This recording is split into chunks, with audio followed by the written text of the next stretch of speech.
All right, welcome back to Salt City Counseling, everybody.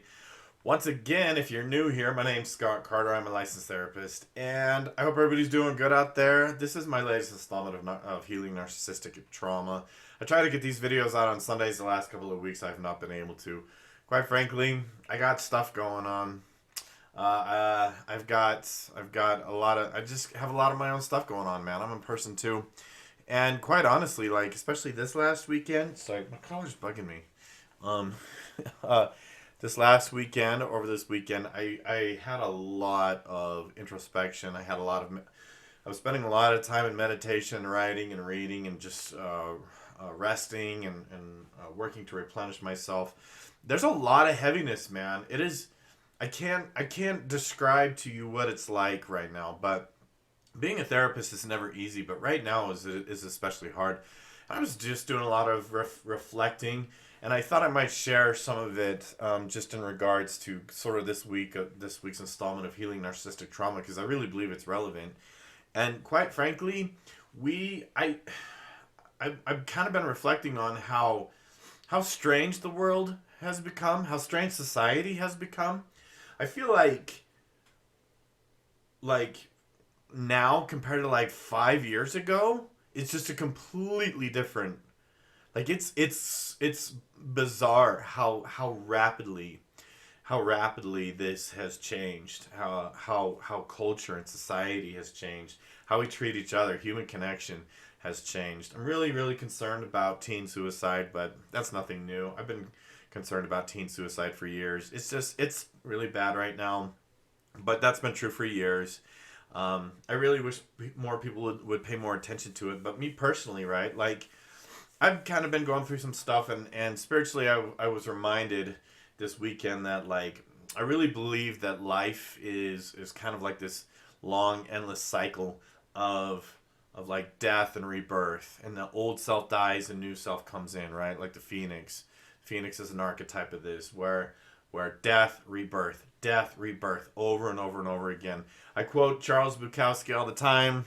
I've got that quote right there. You have to die a few times before you can really live. And so in this video, in terms of healing narcissistic trauma, I'm going to talk more about like creating this new self and letting go of that old self. I really believe that there are a lot of causes. When it comes to mental illness, there are several causes to mental illness. And to me, one of them is just like clinging to the old self, clinging to old identities instead of allowing the old identity to just like go, just sort of die in a sense when it's no longer serving us, when as we mature, as we grow, instead of like taking this old version of ourselves and trying to catch it up with the times, right? We ought to let it go and start building this new self, because like the new self, the new reborn self, if you will. I'm gonna get kind of metaphorical. I might even sound a little religious. I'm not religious, by the way, but there's always gonna be some crossover, right? And so, really, in a sense, the people that I find that really struggle the most to be healthy and happy are ones that just cling to this old identity. And so your new identity, right? The new self, or the self that's coming out after that death, it's like it's kind of raw. It's like undefined, which is beautiful because you get to define it. And if you think about like, and I'm kind of basing this off of the work of Dr. Joe Dispenza. I highly recommend him and his work. He talks about how like wherever you are right now, in front of you is like this infinite number of possibilities and potentials, outcomes. And what he talks about is that there's infinite potentials. By holding on to that old identity, you are guaranteeing that your future looks exactly like your past. And so the idea is to let that old self kind of die. So I'm going to talk about getting into this, like, start building this sense of new self. What do you want life to actually look like? And really, this is kind of coming off the heels of just a very introspective weekend for me. I feel like I'm going through another death and rebirth process myself, letting a lot of things go, just letting a lot of things die, just not being attached to, letting go of more and more things that I've been attached to, and embracing this new self as I feel like going forward.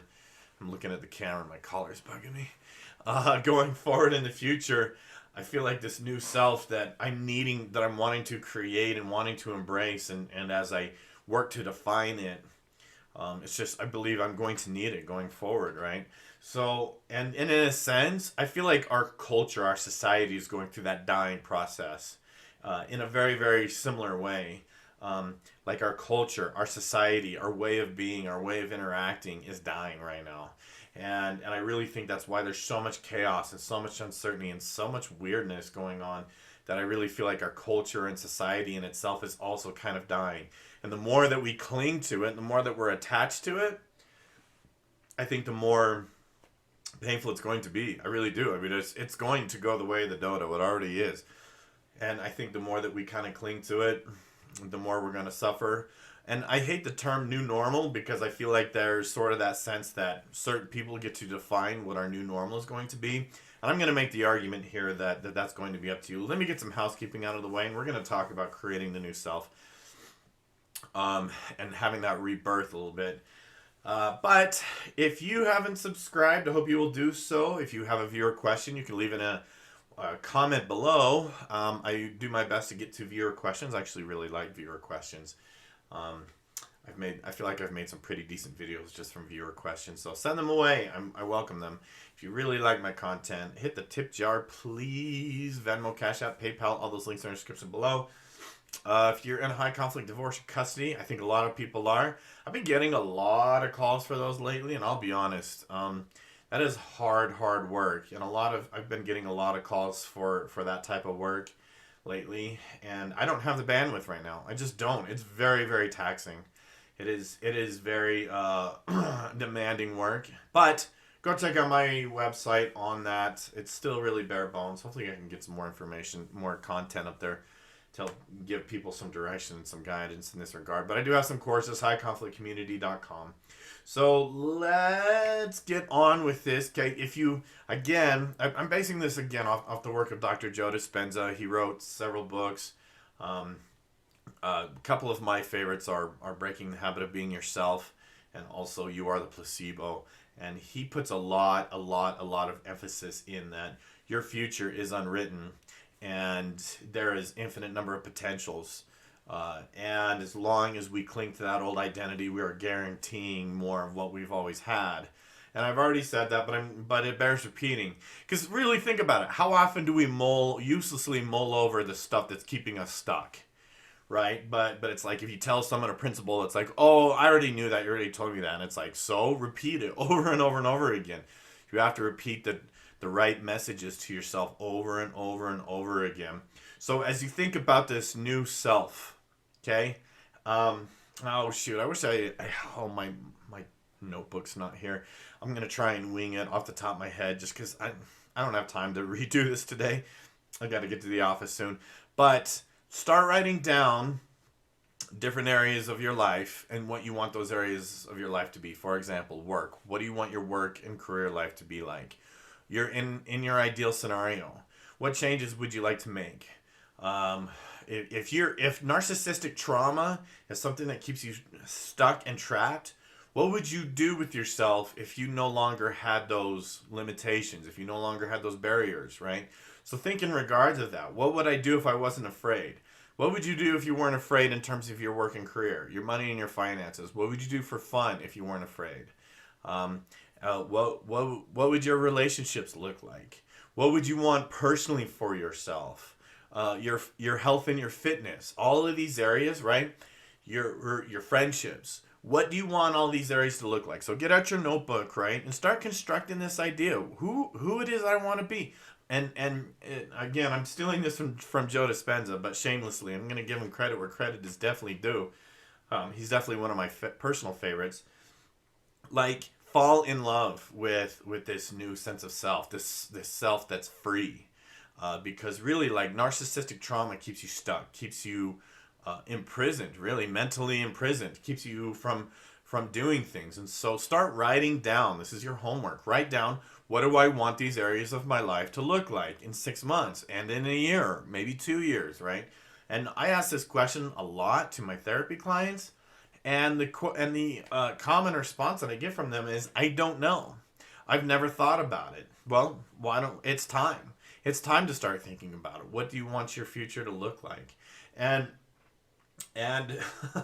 I'll be honest, I've struggled with this myself because it's like I'm trying to find what gives me meaning and fulfillment and joy.